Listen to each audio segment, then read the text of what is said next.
Hay una acusación que pende sobre el pontífice romano desde hace bastante tiempo, que es la de haber usurpado a lo largo de la historia tres títulos de Dios: Santo Padre, Sumo Pontífice y Vicario de Cristo. No sé si usted nos puede explicar si esto es verdad y en qué consiste cada acusación.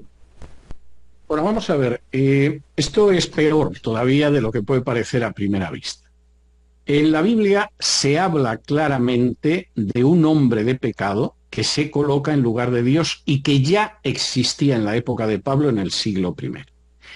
Aquella gente que se dedica a la escatología ficción, a imaginar disparates, a apuntarse, etcétera, pues de pronto ha decidido que ese va a ser un personaje que va a aparecer en el futuro, que va a ser el anticristo.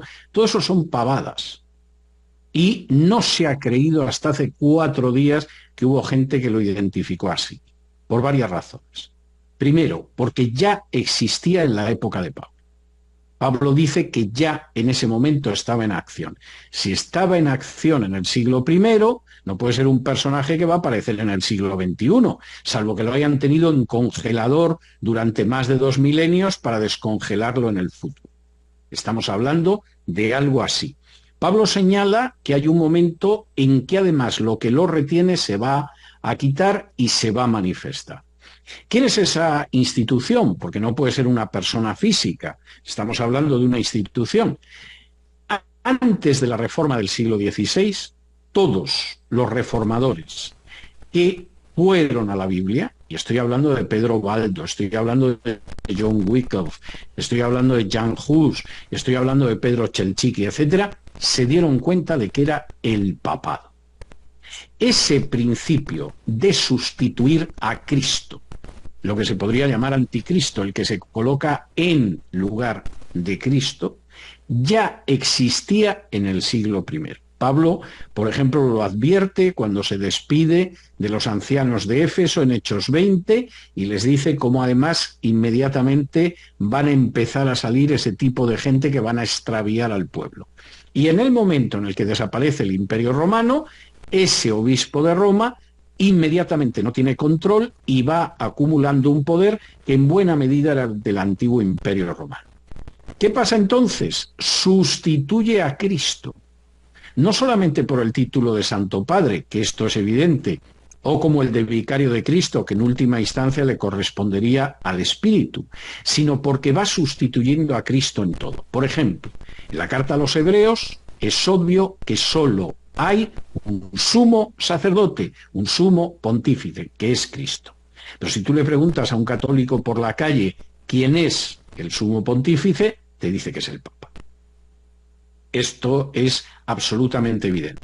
En la Biblia, la piedra sobre la que se construye la Iglesia es Cristo. Lo dice el propio Pedro en Hechos 4 y lo vuelve a repetir en su primera carta, en la primera de Pedro. Pero si tú le preguntas a un católico quién es la piedra sobre la que se construye la Iglesia, te dice que Pedro y luego sus sucesores, que son los papas de Roma. De nuevo, se ha colocado en lugar de Cristo, como sumo pontífice, como la piedra que hay. Si tú en un momento determinado le preguntas a un católico, y es dogma de fe desde Bonifacio VIII, si es necesario estar unido al Papa de Roma para salvarse o no, bueno, después del Concilio Vaticano II, que la Iglesia Católica cambió, como ha hecho a lo largo de la historia, alguno de sus dogmas, habría católicos que te dirían que hay gente que porque no se sometan al Papa no tienen por qué condenarse. Pero Bonifacio VIII definió como dogma que sin someterse al Papa no te puedes salvar. Pero si tú vas a la Biblia, no te dice eso. Lo que el propio Pedro dice en Hechos 4, 11 y 12 es que no hay salvación nada más que en Jesús y que no hay otro nombre por el que podamos ser salvos. El Papa ha ido sustituyendo a Jesús como el sumo sacerdote, a Jesús como la piedra, a Jesús como el único camino de salvación. Y eso explica que no solamente antes de la Reforma, sino después, lo que tenían muy claro los reformadores es que el papado era el anticristo. Cuando uno va, por ejemplo, a la Biblia del rey Jaime, que es la versión clásica, la traducción clásica de la Biblia al inglés de 1611, Si vas a una versión que conserve el prólogo, porque claro, en algún caso se ha considerado que conservar el prólogo original es inaceptable. Los traductores de la Biblia del Rey Jaime te dicen con toda claridad que el papado es el anticristo. Y en este sentido, yo creo que no hay duda. Es decir, hay multitud de funciones que son exclusivamente de Cristo que el papado se ha atribuido, colocándose en lugar de Cristo, que es lo que significa la palabra anticristo, dicho sea de paso. Y no deja de ser además hiriente para un cristiano entender que esos tres títulos de Dios, Santo Padre, Sumo Pontífice y Vicario de Cristo, son un ataque directo a la Trinidad. Ah, no, por supuesto. O sea, si miras esos es así. Yo creo que hay sobre todo una incidencia de apartar a Cristo, pero efectivamente, si nos centramos en esos tres que tú mencionas, evidentemente el Papa se ha colocado en el trono de Dios y el lugar de Dios. Es decir, ha asumido títulos que tienen que ver con el Padre, con el Hijo y con el Espíritu Santo, cosa que cabe esperar en una institución como la Iglesia Católica, por otro lado. O sea, esto no puede sorprender a nadie. Ahora, y entendiendo o enfrentando a alguien que confiesa esos tres títulos hacia el Papa, ¿se le puede llamar hermano? O que cometa estos errores no indica nada. No, no, porque en última instancia es bastante claro en la escritura que primero solamente puedes llamar hermano a alguien que ha experimentado una conversión, porque solo son hijos de Dios aquellos que, como dice Juan 1:12, han creído. Y en este sentido, solamente puedes llamar con propiedad hermano a alguien que ha experimentado una conversión.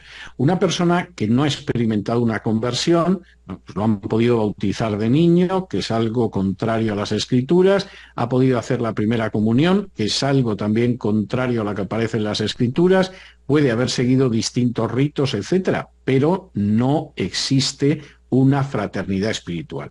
Esto la Iglesia Católica también lo tenía claro desde su lado. Claro, el problema es que la Segunda Guerra Mundial la gana Estados Unidos y viene la Guerra Fría. Y dentro de la Guerra Fría, la Iglesia Católica tiene que colocarse al lado del imperio. La Iglesia Católica se ha acostado con el imperio de turno, fuera el que fuera, incluido Hitler en su momento. Y el imperio que vence en Occidente en la Segunda Guerra Mundial es Estados Unidos. Y se convoca un concilio, que es el Concilio Vaticano II, donde de pronto los herejes que nos condenábamos eternamente al infierno pasamos a ser hermanos separados. Y los judíos, que eran los pérfidos judíos de la liturgia católica, de pronto pasan a ser nuestros hermanos mayores. Yo creo que es una de tantas muestras de cómo la Iglesia Católica cambia prácticas, cambia doctrinas, cambia lo que sea para poder acostarse mejor con el imperio de turno. Muchas gracias, doctor. Ha sido muy amable y muy instructivo. Ha sido un placer.